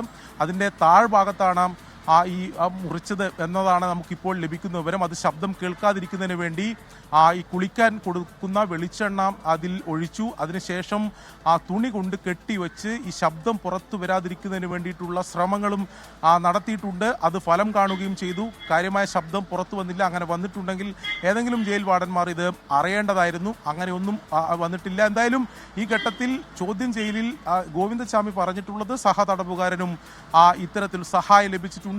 അതിനുശേഷം അത് അയാൾ സ്ഥിരീകരിക്കുകയും സഹതടവുകാരൻ കൂടി ആസൂത്രണം ചെയ്താണ് ഇത്തരത്തിലുള്ള പദ്ധതിയിട്ടത്. അത് ഈ സഹതടവുകാരൻ അത് സ്ഥിരീകരിക്കുകയും ചെയ്തിട്ടുണ്ട്. അയാളുടെ മൊഴി ഇപ്പോൾ പോലീസ് രേഖപ്പെടുത്തിയിട്ടുണ്ട്. അയാൾ പറഞ്ഞത് നേരത്തെ തന്നെ ഇത് മുറിക്കുന്നതിനുൾപ്പെടെയുള്ള ശ്രമങ്ങൾ അവർ ഒരുമിച്ചാണ് നടത്തിയത്. പക്ഷേ അയാൾക്ക് പുറത്തിറങ്ങാൻ സാധിച്ചിട്ടില്ല. അതുകൊണ്ട് ഇത് വലിയ ഗുരുതരമായിട്ടുള്ള സുരക്ഷാ വീഴ്ചയാണ് ഉണ്ടായിട്ടുള്ളത്. ഇത്ര അതീവ സുരക്ഷയുള്ള ഒരു ബ്ലോക്കിൽ നേരത്തെ ഈ സെല്ലിലായിരുന്നില്ല ഗോവിന്ദച്ചാമി ഉണ്ടായിരുന്നത്. അപ്പോൾ ഈ സെല്ലിൽ, അതീവ സുരക്ഷയുള്ള ഈ സെല്ലിലേക്ക് മാറ്റി അവിടെ ദിവസങ്ങളെടുത്ത് ഇത് ആസൂത്രണം ചെയ്തു. അതിൽ ടെക്നിക്കൽ, അതായത് ഇതിൻ്റെ സാങ്കേതികമായിട്ടുള്ള കാര്യങ്ങൾ കൂടി മനസ്സിലാക്കി അതിനെല്ലാ പദ്ധതി കൃത്യമായ പ്ലാൻ ചെയ്ത് ഇത് നടപ്പിലാക്കിയെന്നതാണ്. നേരത്തെ ഈ ചോദ്യം ചെയ്യലിൽ ഗോവിന്ദച്ചാമി പറഞ്ഞത് അതൊരു മുറിക്കുന്ന ആദ്യഘട്ടത്തിൽ, ഇത് മുറിച്ചു വരുന്ന ഘട്ടത്തിൽ ഇത് ജയിൽ വാർഡന്മാർക്ക്, ജയിൽ ഉദ്യോഗസ്ഥർക്ക് തിരിച്ചറിയാതിരിക്കാൻ, മനസ്സിലാവാതിരിക്കുന്നതിന് വേണ്ടി അവിടെ ഈ നൂല് കൊണ്ട് കെട്ടിവച്ചിരുന്നു. ആ നൂല് കൊണ്ട് കെട്ടിവച്ച ഭാഗം ഒരു ജയിൽ വാർഡൻ തന്നോട് ചോദിച്ചിരുന്നു. അപ്പോൾ എലി കയറുന്നതുമായി ബന്ധപ്പെട്ട് അത് തടയുന്നതിന് വേണ്ടിയാണ് എന്നൊക്കെയാണ് ഇയാൾ മറുപടി പറഞ്ഞത്. അത് വിശ്വസിച്ചു, അത് ജയിൽ വാർഡൻ വിശ്വസിച്ചു എന്നതാണ്. അതിനുശേഷം അതിൽ കൃത്യമായി ദിവസങ്ങളെടുത്ത് ഇത് മുറിച്ചു മാറ്റിയതിനു ശേഷം ഈ പുറത്തേക്ക്, ഇത് ആദ്യം ക്വാറന്റൈൻ ബ്ലോക്കിലേക്കാണ് പോകേണ്ടത്. അതിന് അവിടുത്തെ കുളിക്കുന്ന ഒരു ടാങ്ക് ഉപയോഗിച്ച് ഈ ക്വാറന്റൈൻ ബ്ലോക്കിലേക്ക് അയാൾ എത്തി, അതിൽ കയറി അതിൽ മറികടന്നു. അതിനുശേഷം അവിടെ ഉണ്ടായിരുന്ന ഈ ടാങ്ക് ഉപയോഗിച്ച് മുകളിൽ, അതായത് 7.5 മീറ്റർ ഉയരമുള്ള അതിൻ്റെ മുകളിൽ ഈ ഇലക്ട്രിക് ഫെൻസിങ്ങും കടന്ന്, അതായത് ഇലക്ട്രിക് ഫെൻസിങ്ങിലാണ് ഇയാൾ നേരത്തെ തന്നെ ജയിൽ മോചിതരായിട്ടുള്ള അന്തേവാസികളുടെ ആ സമയത്ത് പവർ ഉണ്ടായിരുന്നില്ല. അത് ഇടയ്ക്കിടയ്ക്ക് അങ്ങനെ സംഭവിക്കുന്നതാണോ, അതോ അതൊക്കെ ഈ ആസൂത്രണത്തിന്റെ ഭാഗമായി കിട്ടിയ സഹായങ്ങളുടെ പട്ടികയിൽ പെടുത്താവുന്നതാണോ? വിജയകുമാർ, അങ്ങനെ ഒരു സഹായം ലഭിച്ചിട്ടുണ്ടെങ്കിൽ അത് വലിയ സുരക്ഷാ വീഴ്ചയാണ്. അത് അത്രത്തോളം അന്വേഷണം അതിൽ നടക്കേണ്ടതാണ്. ഈ ഇരുമ്പ് ഫെൻസിങ് എന്നുള്ളത്, അതിൽ വൈദ്യുതി പ്രവാഹം ഉണ്ടാവേണ്ടതാണ്. അത് ജയിലിൻ്റെ സുരക്ഷാ സംവിധാനങ്ങളുടെ ഭാഗമാണ്. അപ്പോൾ ഗോവിന്ദചാമി ഈ തുണി അതിൽ കെട്ടുന്ന സമയത്ത് സ്വാഭാവികമായും അതിൽ ഈ വൈദ്യുതി പ്രവാഹം ഉണ്ടായിട്ടില്ല. വൈദ്യുതി പ്രവാഹമുണ്ടെങ്കിൽ അങ്ങനെ തുണി കെട്ടി അയാൾക്ക് ഈ മതിൽ മറികടന്ന് അപ്പുറത്തേക്ക് കടക്കാൻ സാധിക്കില്ല. അപ്പോൾ അവിടെ വൈദ്യുതി പ്രവാഹം ഉണ്ടായിട്ടില്ല. CCTV നിരീക്ഷണം അത് വളരെ പ്രധാനപ്പെട്ടതാണ്. നമ്മൾ മനസ്സിലാക്കുന്നതനുസരിച്ച് മറ്റ് ബ്ലോക്കുകളേക്കാൾ CCTV നിരീക്ഷണം ഈ 10ാം ബ്ലോക്കിൻ്റെ പ്രത്യേകിച്ച് ഈ B സെല്ലിൻ്റെ ഭാഗത്തുണ്ട്.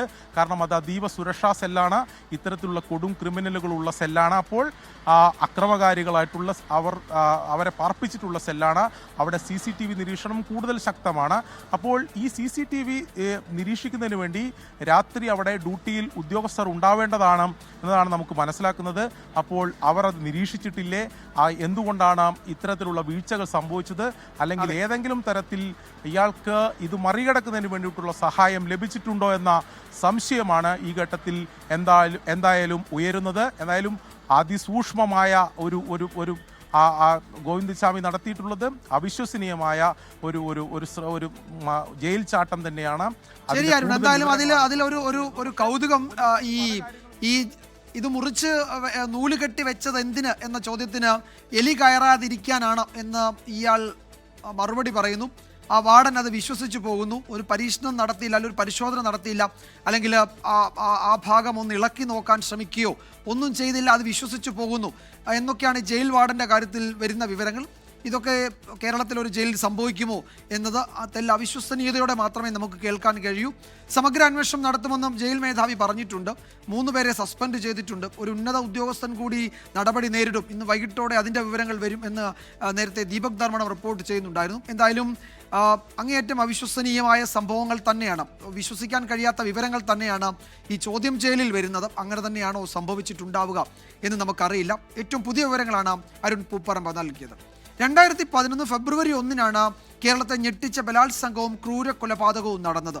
സൗമ്യ വധക്കേസിന്റെ നാൾവഴികളിലേക്ക്. എറണാകുളത്തു നിന്ന് ഷൊർണൂരിലേക്ക് പോയ ട്രെയിനിലെ വനിതാ കമ്പാർട്ട്മെന്റിൽ സൗമ്യ ആക്രമിക്കപ്പെട്ടു.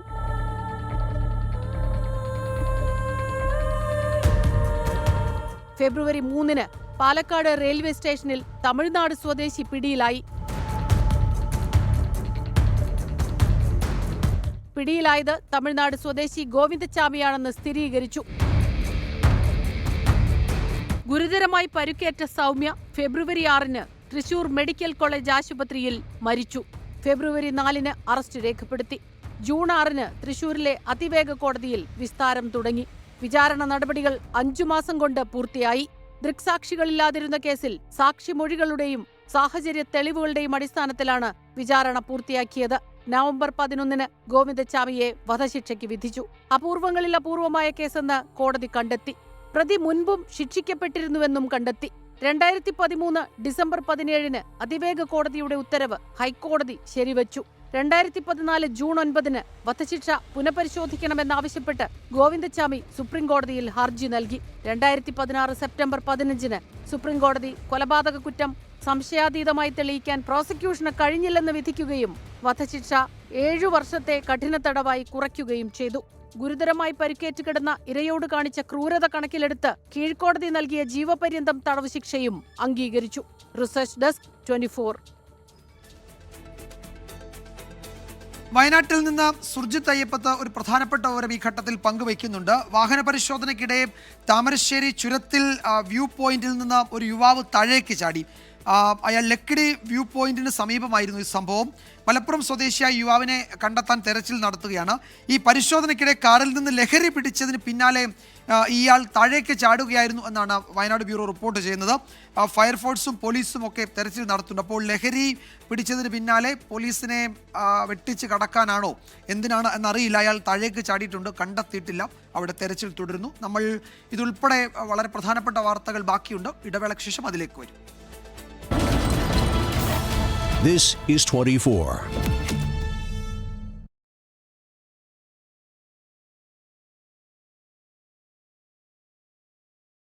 വാർത്താമഴയിലേക്ക് വീണ്ടും സ്വാഗതം. മറ്റൊരു പ്രധാന റിപ്പോർട്ടിലേക്കാണ്. കാസർഗോഡ് കാഞ്ഞങ്ങാട് വാതക ചോർച്ച. പടന്നക്കാട് മറിഞ്ഞ ടാങ്കറിൽ നിന്നാണ് പാചകവാതകം ചോരുന്നത്. മറ്റൊരു ടാങ്കറിലേക്ക് മാറ്റുന്നതിനിടെയാണ് ചോർച്ചയുണ്ടായത്. പ്രദേശത്ത് അതീവ സുരക്ഷയാണ് ഇപ്പോൾ പ്രഖ്യാപിച്ചിരിക്കുന്നത്. അരുൺ പാഴയ്ക്കൽ വിവരങ്ങൾ നൽകും. കാസർഗോഡ് അരുൺ, ഇന്നലെ തന്നെ ഇവിടെ വലിയ സുരക്ഷാ അവധി പ്രഖ്യാപിക്കുക, കടകൾ അടയ്ക്കുക, ജനങ്ങളോട് വളരെ കരുതലോടെ ഇരിക്കുക തുടങ്ങിയ മുന്നറിയിപ്പ് ജില്ലാ ഭരണകൂടം നൽകിയിരുന്നു. ഇത് ആ സമയത്ത് വാതക ചോർച്ച പക്ഷേ ഉണ്ടായിരുന്നില്ല. എപ്പോഴാണ് ഇത് ലീക്കുണ്ട് എന്ന് തിരിച്ചറിഞ്ഞത്? എന്താണ് ഇപ്പോഴത്തെ അവസ്ഥ? അത് മുഴുവൻ മാറ്റാൻ കഴിഞ്ഞിട്ടുണ്ടോ?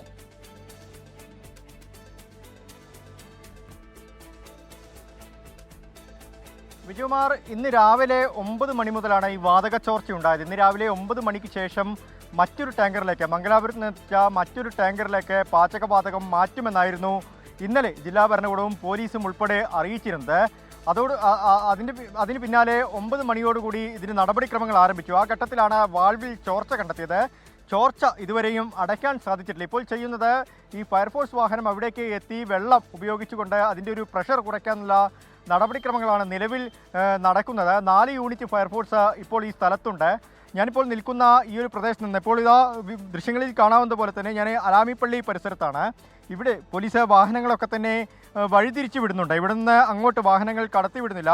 ഒരു 4 കിലോമീറ്ററോളം ഇവിടുന്ന് ഞാനിപ്പോൾ നിൽക്കുന്ന ഭാഗത്ത് നിന്ന് 4-5 കിലോമീറ്റർ അകലെയാണ് ഈ ഒരു പാചകവാതക ടാങ്കർ മറിഞ്ഞത്. അത് ഇന്നലെ 12:45 ഇന്നലെ ഉച്ചയ്ക്ക് 12:45 കൂടിയാണ് ഈ അപകടമുണ്ടായത്. ആ ഘട്ടത്തിലൊന്നും തന്നെ വാതക ചോർച്ച ഉണ്ടായില്ല.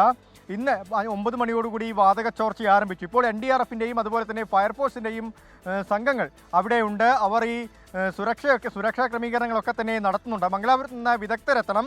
അവരിപ്പോൾ തലപ്പാടി പിന്നിട്ടു എന്നാണ് നമുക്ക് മനസ്സിലാക്കാൻ സാധിക്കുന്നത്. ഇനി ഈ സ്ഥലത്തേക്ക്, അതായത് ഈ കാഞ്ഞങ്ങാട് സൗത്ത് എന്ന് പറയുന്ന ഈ അപകടമുണ്ടായ സ്ഥലത്തേക്ക് 1.5 മണിക്കൂറോളം സമയം ഇനിയും ആവശ്യമാണ്. അവരെത്തിയതിന് ശേഷം മാത്രമായിരിക്കും, ആ വാൾവ് അടച്ചതിന് ശേഷം മാത്രമായിരിക്കും ഈ 18 ടൺ വലിപ്പമുള്ള ആ ടാങ്കറിൽ നിന്ന് മറ്റൊരു ടാങ്കറിലേക്ക് ഈ പാചകവാതകം മാറ്റുകയുള്ളൂ. ഇപ്പോൾ ഈ സ്ഥലത്ത് ഇലക്ട്രിസിറ്റി പൂർണ്ണമായും വിച്ഛേദിച്ചിട്ടുണ്ട്. ഒപ്പം മൊബൈൽ ഫോൺ ബന്ധങ്ങളും വിച്ഛേദിച്ചിട്ടുണ്ട്. മറ്റ് ഇൻവെർട്ടർ ഉപയോഗിച്ചുള്ള വൈദ്യുതിയോ മറ്റോ പുകവലിക്കാനോ ഒന്നും പാടില്ല എന്ന് ജില്ലാ ഭരണകൂടത്തിൻ്റെ കർശനമായ നിർദ്ദേശമുണ്ട്. ഐങ്ങോത്ത്, കാഞ്ഞങ്ങാട് സൗത്ത് മുതൽ ഐങ്ങോത്ത് വരെയുള്ള 18, 19, 26 വാർഡുകൾ ഇന്നിപ്പോൾ ജില്ലാ കളക്ടർ പ്രാദേശിക അവധി പ്രഖ്യാപിച്ചിട്ടുണ്ടായിരുന്നു. വിദ്യാഭ്യാസ സ്ഥാപനങ്ങൾ ഉൾപ്പെടെയുള്ള എല്ലാ സ്ഥാപനങ്ങൾക്കും അവധി പ്രഖ്യാപിച്ചിട്ടുണ്ട്. ആ സ്ഥലത്ത് വാഹനങ്ങൾ സ്റ്റാർട്ട് ചെയ്യാനോ വീഡിയോ ചിത്രീകരണത്തിനോ അനുമതിയില്ല. പൊതുജനങ്ങൾക്ക് ആ പ്രദേശത്തേക്ക് പൂർണ്ണമായും നിരോധനം ഏർപ്പെടുത്തിയിട്ടുണ്ട്. എന്തായാലും സുരക്ഷ ശക്തമാക്കിയിട്ടുണ്ട്. നല്ല ജാഗ്രതയിലാണ് ജില്ലാ ഭരണകൂടവും പോലീസും. ഈ ആളുകളെ അവിടുന്ന് വേറൊരു സ്ഥലത്തേക്ക് മാറ്റിയിട്ടുണ്ടോ? വീട് ആ പരിസരത്തെ വീടുകളൊക്കെ നമ്മൾ കാണുന്നുണ്ട്. ആ ദൃശ്യങ്ങളിൽ തന്നെ അതിനോട് ചേർന്ന് വീടുകളൊക്കെ കാണുന്നുണ്ട്. അപ്പോൾ ആ വീട്ടിലുള്ളവരെയൊക്കെ മറ്റു കേന്ദ്രങ്ങളിലേക്ക് ഉറപ്പായി മാറ്റി കാണുമല്ലോ നേരത്തെ തന്നെ, അല്ലേ?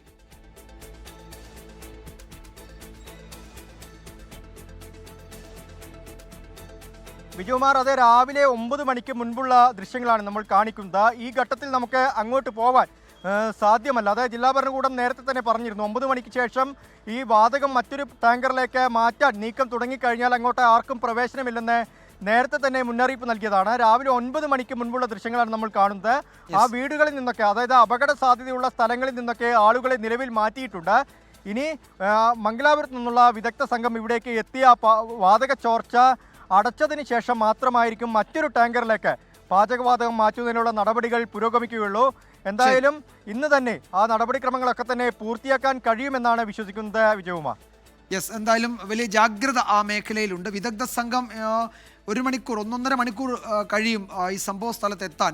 അതുവരെ വലിയ ജാഗ്രതയോടെ തന്നെ അവിടെ പോലീസൊക്കെ നിരീക്ഷണം ഏർപ്പെടുത്തിയിട്ടുണ്ട്. ഒരു 4-5 കിലോമീറ്റർ അപ്പുറത്ത് തന്നെ വാഹനങ്ങളൊക്കെ തടയണം. അങ്ങനെ ആ ഭാഗത്തേക്ക് ഗതാഗതമൊന്നുമില്ല. വലിയ സുരക്ഷ, അങ്ങേറ്റം ജാഗ്രതയോടെയാണ് ആ മേഖല. തുടർന്ന് അരുൺ പാറക്കിലാണ് വിവരങ്ങൾ നൽകിയത്. പാർലമെന്റ് സ്തംഭനം സമവായത്തിലേക്ക് എന്നാണ് സൂചന. 3 മണിക്ക് കേന്ദ്രമന്ത്രി കിരൺ റിജിജു മാധ്യമങ്ങളെ കാണും. അതിനിടെ അനധികൃത പണം കണ്ടെത്തിയ സംഭവത്തിൽ ജസ്റ്റിസ് യശ്വന്ത് വർമ്മയുടെ ഇംപീച്ച്മെന്റുമായി ബന്ധപ്പെട്ട് ലോക്സഭാ സ്പീക്കർ സർവകക്ഷി യോഗം വിളിച്ചു. ബൽറാം നെടുങ്ങാടി വിവരങ്ങൾ നൽകും. ഡൽഹിയിൽ നിന്ന് ബൽറാം, എന്താണ് സമവായത്തിന്റെ ഒരു സാധ്യത? അത് ഏതെങ്കിലും തരത്തിലുള്ള ഫോർമുല രൂപപ്പെട്ട് വന്നിട്ടുണ്ടോ? ഇപ്പോൾ ഈ വർഷകാല സമ്മേളനം തുടങ്ങി ഇതുവരെ ഒരു ദിവസം പോലും കൃത്യമായ തോതിൽ അല്ലെങ്കിൽ നടപടിക്രമങ്ങളാകെ പൂർത്തിയാക്കാൻ ഒരു ദിവസം പോലും കഴിഞ്ഞിട്ടില്ല എന്നതും വളരെ പ്രധാനമാണല്ലോ. വിജയകുമാർ, തീർച്ചയായും പാർലമെന്റിന്റെ വർഷകാല സമ്മേളനം ആരംഭിച്ചിരുന്ന 5-ാം ദിവസമാണ്. ഈ 5 ദിവസവും കൂടി ചേർത്താൽ പോലും 1 മണിക്കൂർ സഭ സമ്മേളിച്ചിട്ടില്ല എന്നുള്ളതാണ് ഈ ഒരു സമ്മേളനത്തിന്റെ യാഥാർത്ഥ്യം. ഈ ഒരു പശ്ചാത്തലത്തിലാണ് ഈ സഭാസ്തംഭനം, ഒപ്പം തന്നെ ജസ്റ്റിസ് യശ്വന്ത് വർമ്മയുടെ ഇംപീച്ച്മെന്റുമായി ബന്ധപ്പെട്ടുള്ള വിഷയം എന്നിവ ചർച്ച ചെയ്യുന്നതിനായി സർവകക്ഷി യോഗം സ്പീക്കർ 12:30 വിളിച്ചത്. ഈ ഒരു ചർച്ചയിൽ ഒപ്പം തന്നെ ഇതിനു മുമ്പായി, ഈ ചർച്ചയ്ക്ക് മുമ്പായി തന്നെ കേന്ദ്ര പാർലമെന്ററി കാര്യമന്ത്രിയും നിയമമന്ത്രിയും രാഹുൽ ഗാന്ധിയെ പ്രത്യേകം കണ്ടിരുന്നു. ഈ ഒരു കൂടിക്കാഴ്ചകളിലും ചർച്ചകളിലുമായി ഈ സഭാസ്തംഭനത്തിൽ സമവായമായി എന്ന സൂചനകളാണ് ലഭിക്കുന്നത്. തിങ്കളാഴ്ച മുതൽ സാധാരണ നിലയിലേക്ക് സഭകൾ പ്രവർത്തിച്ചേക്കും. അതിൽ പ്രധാനമായും തിങ്കൾ ചൊവ്വ ദിവസങ്ങളിൽ ഈ പ്രതിപക്ഷത്തിന്റെ ആവശ്യം അംഗീകരിച്ചുകൊണ്ട് തന്നെ ഓപ്പറേഷൻ സിന്ദൂരും പഹൽഗാം ഭീകരാക്രമണവും ചർച്ച ചെയ്യാൻ നേരത്തെ തന്നെ ധാരണയായിട്ടുണ്ട്. അതേസമയം ഇപ്പോഴും ബീഹാറിലെ വോട്ടർ പട്ടിക പരിഷ്കരണം ചർച്ച ചെയ്യണമെന്ന പ്രതിപക്ഷത്തിന്റെ ആവശ്യത്തിൽ അനുഭാവപൂർവമായ ഒരു പ്രതികരണം ഭരണപക്ഷത്തിൽ നിന്നും ലഭിച്ചിട്ടില്ല എന്നുമാണ് ലഭ്യമാകുന്ന സൂചനകൾ. ഇക്കാര്യങ്ങൾ സംബന്ധിച്ചുള്ള വിശദാംശങ്ങൾ 3 മണിക്ക് മാധ്യമങ്ങളെ കാണുമ്പോൾ പാർലമെന്ററി കാര്യമന്ത്രി കിരൺ റിജിജു വിശദീകരിക്കുമെന്നാണ് പ്രതീക്ഷിക്കുന്നത്. വിജയകുമാർ, ഡിജിറ്റൽ ഉപകരണങ്ങളുടെയും ഗൃഹോപകരണങ്ങളുടെയും വിപണനക്കാരായ ഓക്സിജൻ ഗ്രൂപ്പ് വിവോയുടെ പുതിയ സ്മാർട്ട് ഫോൺ ലോഞ്ച് ചെയ്തു. വിവോ എക്സ് ഫോൾഡ് 5ന്റെ പ്രകാശനമാണ് കോട്ടയത്ത് സംഘടിപ്പിച്ച ചടങ്ങിൽ നടന്നത്. നടി രജിഷ വിജയനാണ് പുതിയ ഫോണിന്റെ പ്രകാശനം നിർവഹിച്ചത്. ഇതോടൊപ്പം വിവോ X200 FEയുടെ വിജയാഘോഷവും നടന്നു. കൂടുതൽ ഫോണുകൾ വിറ്റഴിച്ചതിനുള്ള പുരസ്കാരം Oxygen group CEO Shijo K തോമസിന് Vivo Kerala business operation head Prasad Mullanadampath സമ്മാനിച്ചു. വിവോയുമായി ദീർഘകാലമായുള്ള ബന്ധമാണെന്ന് Oxygen group CEO Shijo K Thomas പറഞ്ഞു. ഓക്സിജന്റെ ആഭിമുഖ്യത്തിൽ വിവോയുടെ X4 5ന്റെ ഒഫീഷ്യൽ ലോഞ്ചാണ് കോട്ടയത്ത് നടന്നത്. അതോടൊപ്പം തന്നെ ഇറങ്ങിയ മറ്റൊരു മോഡലായ X200ന്റെ FEയുടെ ഒരു സക്സസ് സെലിബ്രേഷനും കൂടി ഇതിനോടൊപ്പം നടത്തുകയുണ്ടായി. അപ്പോൾ ആ മോഡൽ ഒരു ഗ്രാൻഡ് സക്സസ് ആയി മാറി. അതുകൊണ്ടാണ് അങ്ങനെ സക്സസ് സെലിബ്രേഷൻ നടത്തിയത്. അതുകൂടാതെ തന്നെ ഫോൾഡ് നമ്മുടെ ഒരു വിവോയെ സംബന്ധിച്ചൊരു ഫ്ലാഗ്ഷിപ്പ് ഒരു പ്രോഡക്റ്റാണ്. മലയാളികളുടെ സ്വീകരണമുറിയിൽ ചിരിയുടെ മാലപ്പടക്കം തീർക്കുന്ന ഫ്ലവേഴ്സ് കോമഡി ഇത് ഐറ്റം വേറെ ഷോ 300ാം എപ്പിസോഡിലേക്ക്. ഷോയിലൂടെ പ്രേക്ഷകരുടെ പിന്തുണയിൽ കലാകാരന്മാർ നേടിയത് 3 കോടിയിലധികം രൂപയാണ്. എല്ലാ ദിവസവും രാത്രി 9:30-ക്കാണ് ഫ്ലവേഴ്സ് ടിവിയിൽ ഷോയുടെ സംപ്രേഷണം.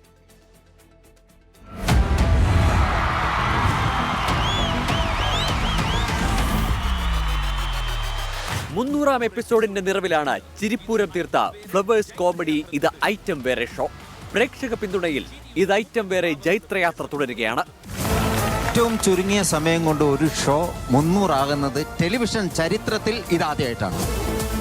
ഏകദേശം 900 സ്കിറ്റിന് മേളിൽ അവതരിപ്പിച്ച വേറെ ഏത് ഷോ 300 എപ്പിസോഡ് സെലിബ്രേറ്റ് ചെയ്യുന്ന ഒരു ഷോയുടെ ഭാഗമായി നിൽക്കുന്നതിന്റെ ഒരു പ്രൗഡിലാണ് നിൽക്കുന്നത്. ചിരിയുടെ പുത്തൻ ഭാവങ്ങളും രസമുഹൂർത്തങ്ങളും സമ്മാനിച്ച ഷോ മുന്നേറുമ്പോൾ മലയാള ടെലിവിഷൻ കോമഡി ചരിത്രത്തിലെ പുതിയ അധ്യായമാണ് തുറക്കപ്പെടുന്നത്. ഐറ്റം വേറയിലേക്ക് വന്നപ്പോൾ ഏറ്റവും വലിയ ഭാഗ്യം പുതിയ തലമുറയിലെ ആൾക്കാരെ കാണാനും അവരിൽ നിന്ന് പഠിക്കാനുള്ള ഭാഗ്യവും അതോടൊപ്പം 300 എന്ന അത്ഭുതമായിട്ടുള്ള കണക്കിലേക്ക് എത്തി നിൽക്കുകയാണ്. ഇനിയും നമ്മൾ ചെല്ലുന്നത് റെക്കോർഡുകളിലേക്ക് തന്നെയാണ്.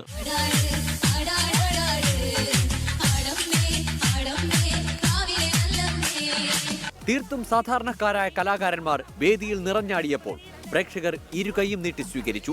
3 കോടിയിലധികം രൂപയാണ് പ്രേക്ഷക ചിരിയിൽ ഇതുവരെ കലാകാരന്മാർ നേടിയത്.